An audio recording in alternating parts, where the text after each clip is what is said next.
Coming up, it's a beat down in Brooklyn as the Nets come out in dominant fashion against the very shorthanded, very depleted Warriors. It doesn't matter. This is the type of dominant performance you want to see from this team as they continue their winning ways. We break down a nearly historic in several different categories performance coming up next. You are Locked On Nets, your daily Brooklyn Nets podcast. Part of the Locked On Podcast Network, your team every day.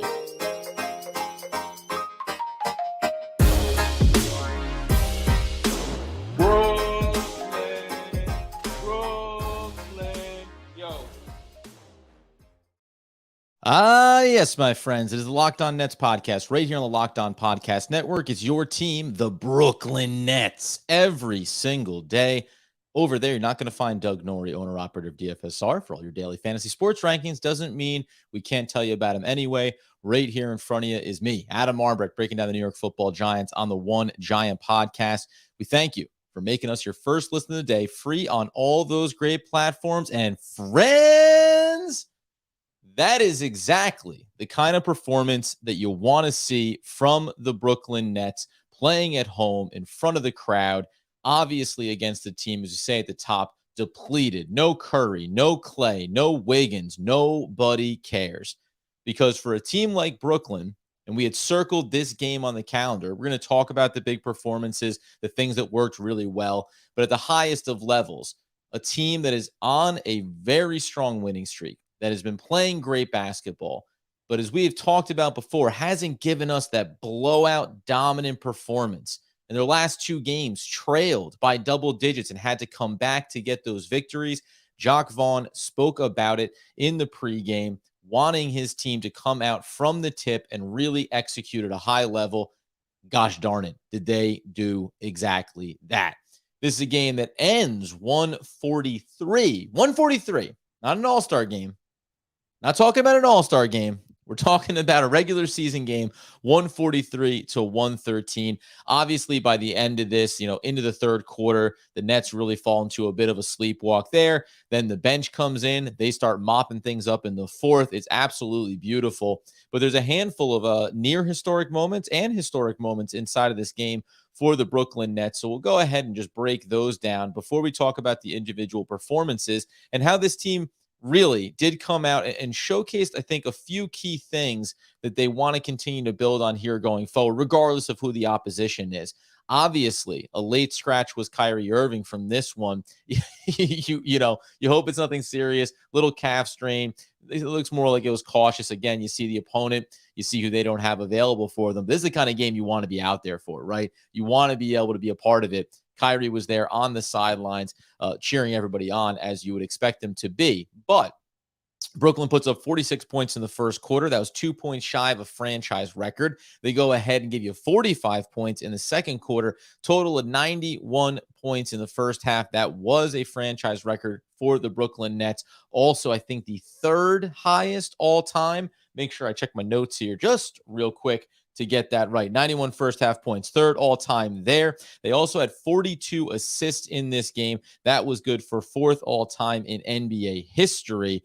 And as we said, they're just too shy of that single quarter record there that they could have set with 48 points, tying it at 48, could have surpassed it with 49. This is what we've been waiting for, though. I said, we talk about this team trying to find its continuity, trying to get into its rhythm. Guys that are now coming back. TJ Warren, right, ramping himself up to speed. Yuta Watanabe coming back from injury. Joe Harris getting his three-point shooting underneath him. Seth Curry, right on down the line. And when you look at the roster across the way here, we know Golden State just got a heck of a time playing the Knicks the night before. They're absolutely atrocious on the road. So you expect to come out and be able to take care of business like this. And even though we had circled this game to be a big litmus test, we'll have to wait for the Bucks, have to wait for the Cavs to really get that. But in a lot of ways, you can learn something from this game for Brooklyn. They are playing at a level if you are a wounded animal, they're coming in for the kill, right? And you needed to see that, I think, in a big way from this team. And that's what they were able to execute here tonight. And it starts right off the top, right? Because we talk about the things that we've seen from them sometimes prior. And it's hard. You have to kind of, you look at the 143, you love every single inch of it. But if we go back and focus on the first quarter here, and I'm just going to go ahead and make sure that I knock these notes down correct. In that first quarter, 46-17, obviously going to be a struggle for the Warriors with a lack of weapons there. But inside of that quarter, this is what you really love to see. Couple of key things. One, Kevin Durant only had to take 4 shots, made 3 of them, gave you 10 points playing the entirety of that first quarter. But the key moments early in the first quarter to set the tone, that was going to be Royce O'Neal, who it was speculated maybe was going to be Sumner in the lineup. He also had a great game. But Royce O'Neal's in the starting lineup. Joe Harris is in the starting lineup. 3 straight from Royce O'Neal. 2 in a row for Joe Harris. Misses 1 there in that first quarter. But when you have combined going 5 of 6 there to start from beyond the arc, you know that the Golden State Warriors are going to be a little bit out of sorts defensively. They're going to be worried about Kevin Durant, and you're going to end up having wide open shots from the perimeter, and they knocked them down in spades. Like that really matters in a game like this as well, because the first thing you're going to think about if you're the Warriors is how are we going to defend against Kevin Durant? Then you see there's not going to be any Kyrie Irving, and you can start to think, hey, we can scrap and fight in this one a little bit. That was not even remotely a possibility in this game from the word go. And you combine that inside of that first quarter as well. As I go to my notes, Ben Simmons, I thought really important too here. 6 minutes of action in that first quarter, 6 assists. He got that facilitating going. Listen, he had some fouls later in this one, but it doesn't matter. The second half of this game is inconsequential. It's all about the way they came out and how dominant they were early in this game. And it's funny too, because I'm sitting there kind of, I'm taking the notes. You're seeing them scoring offensively. I'm saying, boy, there's some switching issues there on the defensive end. They're losing track of some guys, some easy access in the paint. And all of a sudden, all that just goes by the wayside as they continue to pour things on in that dominant first quarter where they give themselves effectively a 29-point lead. They extended that at one point all the way to 44 in this game as well. So we knew this one was out of reach, but the way in which they went about it early was really important. And even more important that it didn't have to be an all-world performance from Kevin Durant early in this one.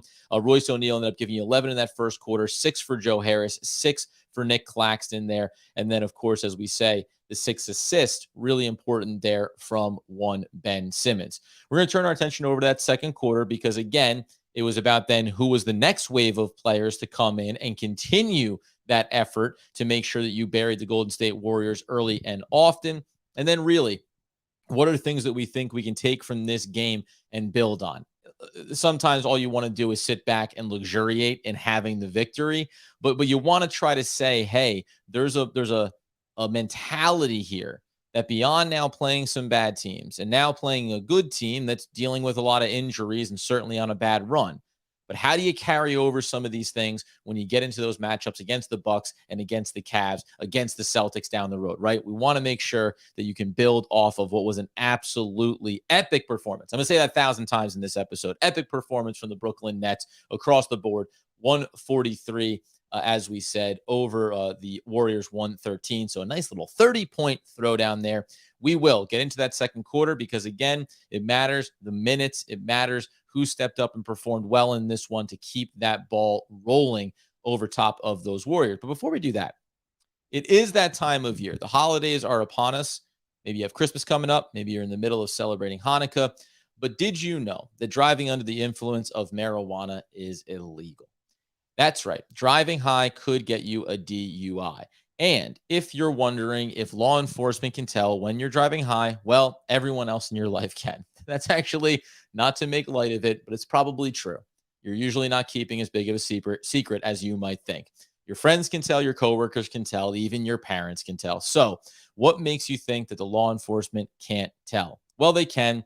And if you feel different, you drive different. So drive high, get a DUI, make sure to be safe this holiday season, paid for by the NHTSA. All right. Now let's turn our attention back into this game and back into the second quarter action. Because as I said, wanted to make sure that I had the screenshots around this, and we'll actually supplement it here in just one key way, because I want to also make sure that inside of that first quarter, the Brooklyn Nets were 17 of 22 from the field, 7 of 9 from beyond the arc, 78% from deep there. Also had 9 rebounds in the quarter. They were 71% from the line, but most importantly, want to make sure I talk about the 16 assists that they had in this one. Mentioned at the top of the show, right? 42 assists. They were pushing towards maybe a franchise record in that category as well. Sharing is predominantly caring, and that's where the distribution really matters. The extra pass really matters for them. So we turn our attention into what the halftime break ends up being, a 40-point lead, 91-51 over the Golden State Warriors. And at that time, this is where now you start to look inside the bench a little bit more, because Kevin Durant only takes 9 shots. So 5 more shots in the second quarter for him, 9 on the night, 21. And let's just take a brief pause. There's a couple of things inside of this that were just absolutely spectacular. Kevin Durant's getting to his spots. He's finding his areas. He's taking on double teams. He's working into the lane. He's elevating. He's shooting off of 1 foot. But as the back end of this half is about to close out, the second quarter, he dribbles up. I think he has Claxton maybe working with him, trying to set a screen out at the top. And he kind of just works off to the right side deep, right there, right on the sideline. And it almost looks like he's going to give it up and get it back and try to reset because he's picked up his dribble. No, dagger. Just drains an absolute murder 3 there that really capped off what was an absolutely just epic first half from not only Kevin Durant, who finishes with 21 points, but think about that. The Brooklyn Nets had 91 points at halftime with no Kyrie Irving, and Kevin Durant only putting up 21. You got 70 points of production from everybody else on this team. And that's why when you look inside that box score in that second quarter, you look around, you see Royce O'Neal built off that strong first quarter, knocked down another triple for you, 14 points, 9 for Joe Harris. Claxton pushed himself to 10. And then you get Ben Simmons getting up there to 6 points, 3 of 4. And a lot of what you love about it. Now, we're not going to go too deep here on the X's and O's, but just the penetration into the lane for Ben Simmons and then setting up, distributing, facilitating, and then coming back and able to kind of get some of his own there as well. That was absolutely phenomenal. Only had 1 assist in that second quarter. So you want to get in on the dance party, right? Everybody else is having fun out there. Ben Simmons gets a little bit of the action there as well. But then inside the bench here, and we'll tap back into that first quarter, where you didn't really have any, not a ton of it. It was Sumner that came in 6 minutes, gave you 8 points in that first quarter. Relatively quiet, though, overall from the bench. Not in a bad way. But turn the page. TJ Warren gives you 5. 8 points from Yuta Watanabe. 5 points from Seth Curry coming off the bench. And he goes 0 of 2 actually from beyond the field, but gets at the bucket. And then Cam Thomas, it's clicking for you when a Joe Harris assisted Cam Thomas triple goes through, and true easy money sniper. The youth movement version, not Kevin Durant style. Listen, I'm almost running like a highlight reel out of this thing because it just was as open as the ocean. Everything was going in for them. And this is one of the things, though, because the Nets at halftime there, we talk about the 3-point shooting, 68% from beyond the arc on 13 of 19 overall when they come in there at the break. And you can kind of start to think on this a little bit. Back at the top, we talked about whether or not Yuta Watanabe or Edmond Sumner was going to, Edmond Sumner or Royce O'Neal was going to get the nod here to start this game. And while Edmond Sumner is absolutely electric and he takes over a bit in this second half when you need that guy that can go and use his speed, get into the lane, has a couple of nice drop-offs as well, you really want to have it set up where you can bury a team early. And Royce O'Neal rewarded that trust there, going 4 of 6 in this game, ultimately from beyond the arc. And that's another thing of this that I really like. Like, by the time you get back to this, as we look over the minute shares, Kevin Durant still gets to 29, under 30, though. And that's a key thing we're going to talk about coming up here. So, all these minutes are reduced relative to what they would normally do. But it was effective. It was balanced. Like Royce O'Neal has 6 shots from the outside, just 7 overall. So he was going to take those when they were there for him. Joe Harris, 5 shots from the field. 4 of them are from beyond the arc, knocks down 3 of those, right? But then Claxton works on the interior. Simmons works on the interior. Kevin Durant, 17 shots in the mid-range. So remember, only 29 minutes of action. Again, it doesn't have to be involved in this fourth quarter, but he had 4, then 5, gives you another 8 there in that third quarter, and then he's able to shut it down. 7 rebounds, 5 assists, 4 steals, by the way, for one Kevin Durant, who was doing all of his usual moves inside of this one as well. But being able to turn your attention over to that bench and let them come in and carry this thing a little bit, that really matters. Just to be able to shut the doors on a team like this. TJ Warren gave you 12. Little funky 5 of 10 night for him, if I'm being honest. But then Edmond Sumner, as I mentioned, the 27 minutes, 5 of 8 from the field, 1 of 3 from beyond the arc, 16 points in this one, threw you a couple assists. And honestly, I thought that Curry really had a nice little game for himself in his brief 19 minutes of action, but picked up 6 assists. Again, when the defense is just non-existent for the Warriors, when you know you can get any matchup you want, the extra pass is always the right move because the open shooter is always there. And this, by the way, is included inside of 143 points when the Brooklyn Nets only had 18 in the third quarter before the bench mob comes in and gives you 34 in the fourth. So they were, you were already into cruise mode, just trying to get across the line. Things got down there around 20-point lead there for a minute. But you want to be able to turn this thing over. You want to be able to play at a high level. You want to be able to bury the team as quickly as you possibly can. One other key thing before we talk about what can you take away from this game, and we'll keep it pretty, light in terms of saying, hey, there's a blueprint here. Yeah, play a team like the Golden State Warriors when they don't have Curry, when they don't have Wiggins, when they don't have Klay Thompson. Yeah, take away, the top 3 scorers on any team around the league, and then there's your blueprint for success. But there are some things I think we can carry away from it. The other one that I absolutely loved, though, that was a very just one of those moments that you take away from this game, right? You have the early perimeter shooting. That's electric from Joe Harris and Royce O'Neal. Royce O'Neal first and foremost. Joe Harris dropping him in, though. Then you have that dagger triple just before the break from Kevin Durant. But mixed in there is the basically from half court airmail alley-oop lob from TJ Warren to Ben Simmons, who throws this thing down. I mean, he put it on a dime for him.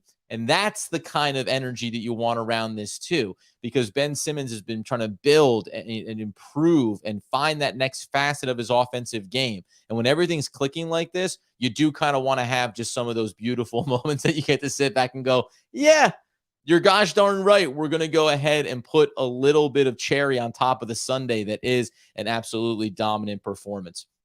I listen, the one thing that I'll also tie this into, as I'm thinking about it in real time, Doug and I had talked about, remember, when they played on Saturday night against the Pacers a handful of games ago, and it was all of the backups. And you said there was an energy about that you don't get to feel when it's the starters, right? Because there's a weight of expectation when the starters come out there on the floor. You should beat most teams. You got to beat the bad teams. You should be blowing teams out. And we just haven't been able to have that taste yet.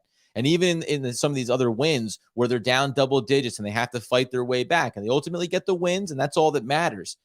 This was one of those games where it was just fully in it, able to enjoy it. No doubt it's going to be a dominant victory. You get to pick out these little fantastic moments. You get to be excited about Nicholas Claxton getting a couple of blocks, as he will do, right? It's just like you got to see this nearly complete sample size. The only thing that was missing really was Kyrie Irving, and just dreaming on what this game could have looked like if he had been able to be out there tonight. It could have been 160. It could have been, epic performances across the board. But honestly, it may have just been more of the same. Because, again, Kevin Durant did not need to take over this game.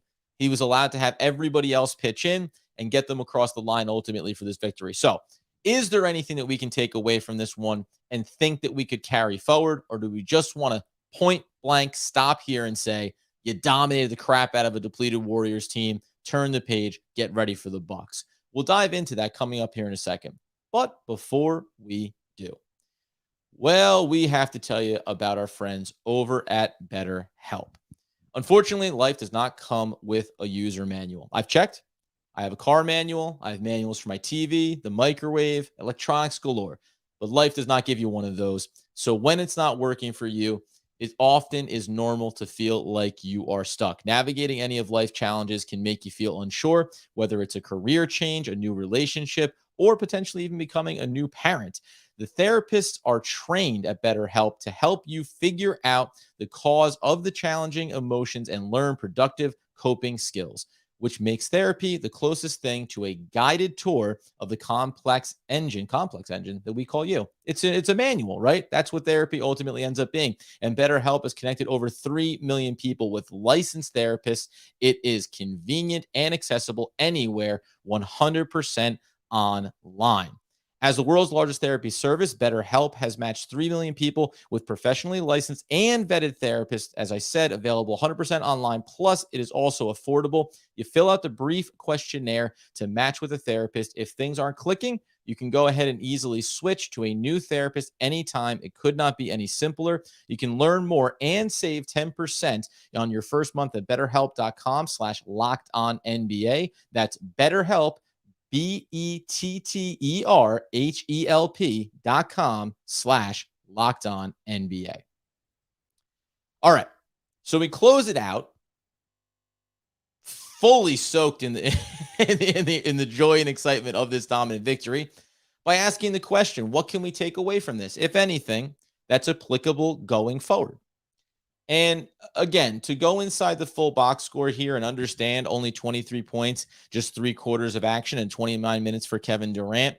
The starters, nobody else inside of that starting unit. Kevin Durant led everyone in minutes in the starting unit.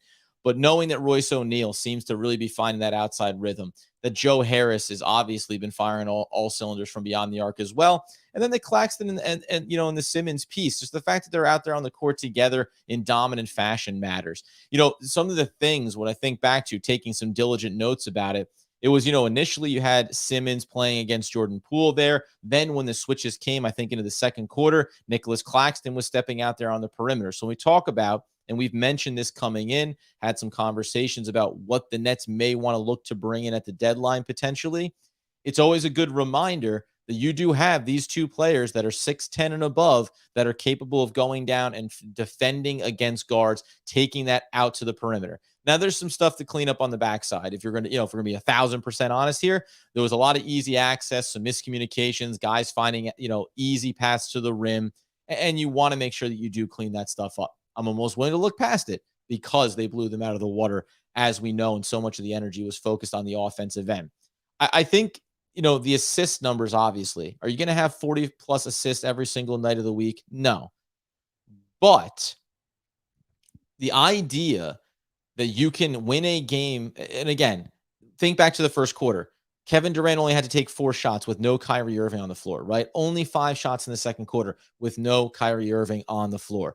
It's really important that when defenses are going to sag back, when they're going to try to push those double teams at Kevin Durant, that the second and third pass is made, that the perimeter shooters are found, and that they reward those looks by knocking them down. When we get inside the bench unit here as well, Morris, and that's garbage time. I'm going to look past him. 2 of 3 for Warren, Watanabe 2 of 3, 1 of 3 for Sumner, 1 for 3 for Curry. So I'm focusing on the guys that were in there when this game mattered, at least the first half. And the idea that you can get those waves to come, that's kind of important for this team. So if it's going to be Warren, if it's going to be Yuta Watanabe, who, listen, maybe there's a conversation around what are going to be the best closing lineups. You don't get more of a sample here. We've seen Watanabe in those roles. We've seen Ben Simmons come off, right? So finding how those combinations are going to work effectively matters, but just having consistency is really important here. I'm going to have a little bit of fun also and take a moment to give a little tip of the cap to one Patty Mills, because he comes into this game, he's getting DNPs. He's not going to be a part of the thing that fixes any little area of issue that you have in the backcourt. He's not going to be the guy that gets big minute shares, and he's not going to be someone that you think is going to be a factor in the playoffs. But hey, man, 3 for 3 from beyond the arc. Yes, I want to make sure I got that right. I'm all over the map here. 3 for 3 from beyond the arc for Patty Mills. 5 for 5 from the field in 13 minutes of action with 3 assists and the steal, 13 points. Like, you want that for everybody. You want everyone to be able to get in there and show off a little bit of what they have going for you. And Jacques Vaughn, by the way, used every single player that was available to him. Obviously, Kyrie there, but not available. Nursing that at a calf strain there. So you don't have anyone else. They end up finishing 64% from the field, 64% from beyond the arc, 87% from the free throw line. Other little nuggets I'll just throw out there. I'll stick around for a few minutes on the other side of this thing so we can all just kind of have one heck of a powwow about it, right? The continuity, the chemistry, all of those things are there. Footnote that I think is worth mentioning here. Nicholas Claxton goes to the line twice in this game, knocks down both of his free throws, and they made a specific mention of it. And I only bring it up because it is a really important area that he is going to need to make sure he improves. As a personal coach that's been working with him, And apparently, and you could watch this when you saw him take these shots, it was a very methodical motion that he went through. Deep knee bend, elevate, and release. And he actually got 3 to make 2, as there was a lane violation on the Golden State Warriors on the second one, because there is a long pause there before he has that release. Kind of critical to see these little things happening over the course of the season, because if you love the fact that he's leading the league in field goal percentage because he's doing all that work in and around the basket, then you need to also know that he can be there taking fouls at times, going to the line, and punishing the opposition for putting him there in the first place. That really matters, obviously. 2 of 3 from beyond the arc for Yuta Watanabe. He is plus 70% from the corners on threes. That is not going to go, technically only 66% today. So he's got to clean that up a little bit in the next game. Other than that, man, again, epic, dominant win. Exactly what you want to see this team do. We're going to turn the page. We know that the Brooklyn Nets now, though, are going to be able to actually get into some of these tests, right? So we talked about this being one of those first ones. Unfortunately, we got to just kind of deal with having a 143-point bomb get dropped on the Warriors. But we have to look ahead now to the Milwaukee game on Friday night, to the Cleveland Cavaliers on Monday night, and then even the Atlanta Hawks. You want to throw them in the mix there too, because it's another nationally televised game. As we said, we're including NBA TV in this as well. Milwaukee and Cleveland will be. Atlanta won't be. These are the games that now, hey, carry this energy over, right? Don't have the lull, and understand the last thing that I'll leave you with here is Doug and I talked about, at what point do we start to say that the Brooklyn Nets are the problem? That other teams have to prepare for what the Brooklyn Nets do on a game-to-game basis. Now, again, is it always going to be this perfect? No. Is the other team always going to be this depleted? No. However, if you are capable of going out and dictating terms the way you do offensively in a game like this, with early clutch perimeter shooting, all of a sudden it's a chase me game, right? And then all of those things that you want to work on and tighten up defensively, you can be afforded that, because you're burying teams on the offensive end, because you have that firepower, you have the mismatches, and yes, you ultimately have Kevin Durant and Kyrie Irving, 2 players that are king of the mid-range, getting to the basket, getting their looks, and punishing the opposing D. So, man, I got nothing else for you other than to say this is the exact kind of game I think the Brooklyn Nets fan base deserved after the kind of the culmination of everything that they've accomplished over the last several weeks. We will be back again tomorrow. It's an off day. Doug will be back with me. We'll take a look ahead to that Milwaukee Bucks game. We'll give him a few minutes at the top of the show to enjoy this win as well. But then it will be the Bucks, it will be the Cavs, and it will be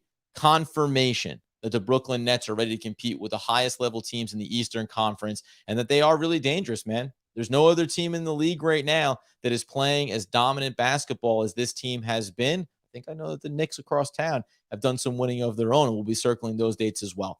This is everything that you want. In the meantime, though, make sure you head over. By the way, Doug was talking about New Year's for this. No, my friends. You head over to YouTube right now. We're closing in on it.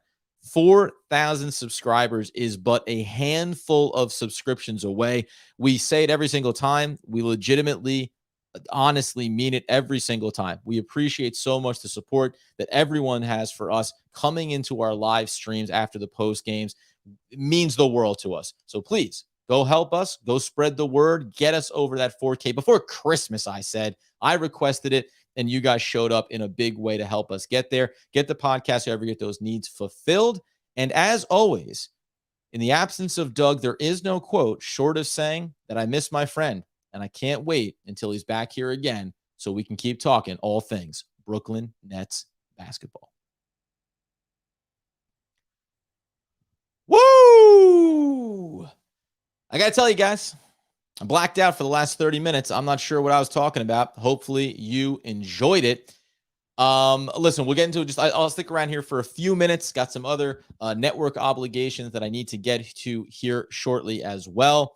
But obviously, man, what's not to love about this game? What's not to love about these performances? I caught a couple of things there in regards to that TJ Warren and Ben Simmons connection. Like, that's kind of that, again, that's the capper that you want on a game like this. Taking a look in here just a little bit. And I hate to say the Nets ball movement has been a little better without Kyrie this season. Yeah, we don't need any of that kind of talk. I get where, it's fine to throw that kind of stuff out, but This is just a perfect game. It's perfect ball movement. It's perfect everything, right? And I think, one of the things too, if you want to say, so for, everyone got themselves into the action in this game. But if you go back and look at it, I do always think that games like these, so not even for Kyrie, right? Kyrie's an electric offensive player. We all know that. But when you're on the bench, and I mean it for anyone who even wasn't playing in this game significant minutes, Cam Thomas, a young player, right? When he came into this one, he only played 9 minutes, 2 or 3 from the field, knocked down that triple. But guess what? Couple of rebounds, couple of assists as well. Now he had some turnovers there too. But it's important if you're on the bench to kind of watch and pick up on the fact, hey, the ball movement matters here, right? Giving it up on one possession gets me it back on another. And those kind of things I think are important from that standpoint. It's important that Edmund Sumner continues to show that he can come in and be that offensive kind of spark plug. I mentioned TJ Warren. Overall, honestly, it's like maybe I got a little bogged down in the fact that he had a couple of off shots and was only 5 of 10 from the field. And a little bit of his work was done into that fourth quarter full garbage time, but he finished with 5 rebounds, 4 assists. You want to see him continue that kind of mentality as well. But I think Sumner really showed you something here. Yuta Watanabe continues to be consistent, and like that matters too. Will he always shoot 71% from the corners? It's hard to say no because he keeps doing it, but it really matters that he's showing up in these games too. And not just in general in the season, right? So that's really, I think all you want is confirmation, right? Joe Harris is fully back. If we just run those numbers real quick, and I'll poke my head over here just in case anybody else has any other takeaways here. I'd rather Cam on the bench till he consistently can play defensive pass. Yeah. And by the way, but that's why you're not seeing a lot of Cam Thomas. We talked about this in the offseason. There are things that he does incredibly well, like score and get into the lane and use his body. Like it's all great. But the things that were happening in this game are the things that he needs to be more focused on first, as opposed to getting the buckets, right? And there's going to be games when you want that scoring, but the total package is what you need from him. Just to give you a look there, because I poked my head over to. So let's see here. Joe Harris has now, over the month of December, is shooting 52% from beyond the arc. 52% from beyond the arc. He had 3 games, though, Washington, Toronto, and Detroit, where he was 1 of 3 in each one of those. So going back to the beginning of the month, 5 of 7, 3 of 5, 2 of 4, 1 of 2. And then this is a nice game, 3 of 4 from beyond the arc, getting himself back on track. But that's what you want to see, right? Is that he is back into his rhythm, certainly. And the other one I'll just check on here quickly is Royce O'Neal, because one of the things that I've wondered about is just how consistently he's going to be able to produce from the outside. And again, see now 37% in the month of December. The 4 of 6 tonight is great. The 3 of 4 against Detroit is great. But he also has 0 for 4, 1 for 4, 2 for 8, right? So his volume, it's about finding the right niche here. When the hot hand is there for him, you want to go to that well. But Seth Curry, Joe Harris, those are the guys that you expect to always be on, always be consistent for you. But in a game like this, man, everyone's hand is hot and you get to ride it as long as you can. Let's see here. We got Eric Brown. What are you saying? Who do you think the Nets are possibly looking to target? Who is most likely to go? Yeah, so I'll touch on this because we said in the last episode, I think that a player on Chicago, when we talk about Caruso, I think he's the right fit for this team to add a defensive-minded guard into the backcourt. Also a good facilitator, can shoot from the outside, 35-ish, kind of percent. Has championship pedigree, was there with the Lakers, winning that a few years ago. So, he's the guy that I would target. I don't know. Doug and I talked about this the other day, that on the one hand, you want to think about who you might want to add and how you can improve this team. I tend to agree with Doug. I don't think that big splashy move is out there. Like, I don't think the Miles Turners of the world are coming, and nor do I necessarily want that. Some people have talked about Vucevic and the big, all those things. But I think it's marginal moves for them. My only curiosity is, in order to get that done. So someone asked me on Twitter about the Caruso move and what that could take. I think it's a 3-team kind of deal where maybe Seth Curry in the last year of his deal and the number is not that high.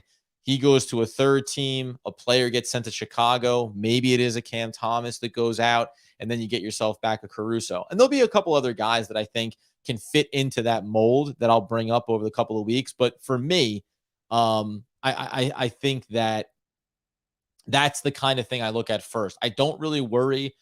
Again, you can say you want another big. We just heard today. I'll say the dirty name that Doug hates to hear. Mo Bamba. You're hearing them talk about wanting a first round pick for him, right? So now, is that the waters that you want to wade into for a player like I don't know, right? So I think asking prices are going to matter. Who else is interested is going to matter, and then also what other teams are starting to send up that smoke signal. They're ready to jettison some of their talent. So from a big standpoint, I think it's more likely we talk about buyout market. Sean Marks has done a good job in that arena more often than not. He's had some clunkers, had some misses, but I think that maybe that's the direction that they could go to. So I would keep my eye out for that there. I'd rather keep the big. Yeah, and by the way, this isn't a bad sentiment either, right? Giving anything up for Caruso, Cam has upside. Yeah, and again, like that's the other part of it is like this is why like the John Collins conversations, the Vucevic conversation, name anybody you want. And I'm not saying that fans have said you trade Nick Claxton to make that happen. But in a lot of instances, these teams are going to be talking about Nick Claxton. And that's where it's a full stop. No, I have no interest in doing that. So if it's, if I have to go one way or the other, I'll go with standing pat, healthy. Doug's pointing this out. Some of the best things the Nets can add is just the healthy bodies of their own team, right? TJ Warren and Sumner and Joe Harris and Seth Curry, all of these players being healthy and available, that's as much as adding anything else. And even though it looks drastically different, there can be a version of this team that's incredibly dangerous offensively. And that can be what other teams have to adjust to, right? That can be how they move forward, at least for this season. And then you worry about everything after that, right? What's going to happen in the offseason and what moves are going to make. That's for another day. So yeah, I agree with you. And listen, like you can dream on Cam. I think that Doug would say that his ceiling, and I will say, small backcourt guys, I have a hard time with them. I want guys that have a little bit more size.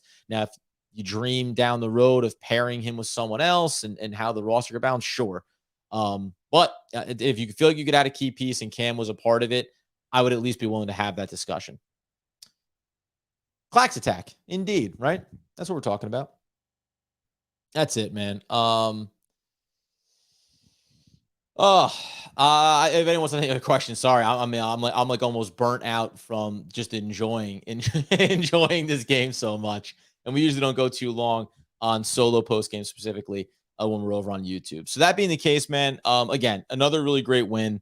We got the off day tomorrow. Doug will be back for that one. And then Friday night, we will be doing the post game live Friday night after the Bucks matchup. So be sure to be back here for that one. Obviously, that's a big litmus test. As high as we're buzzing right now, it all is relative to if they come out, look good. And again, we talked about before, win or lose, that's okay.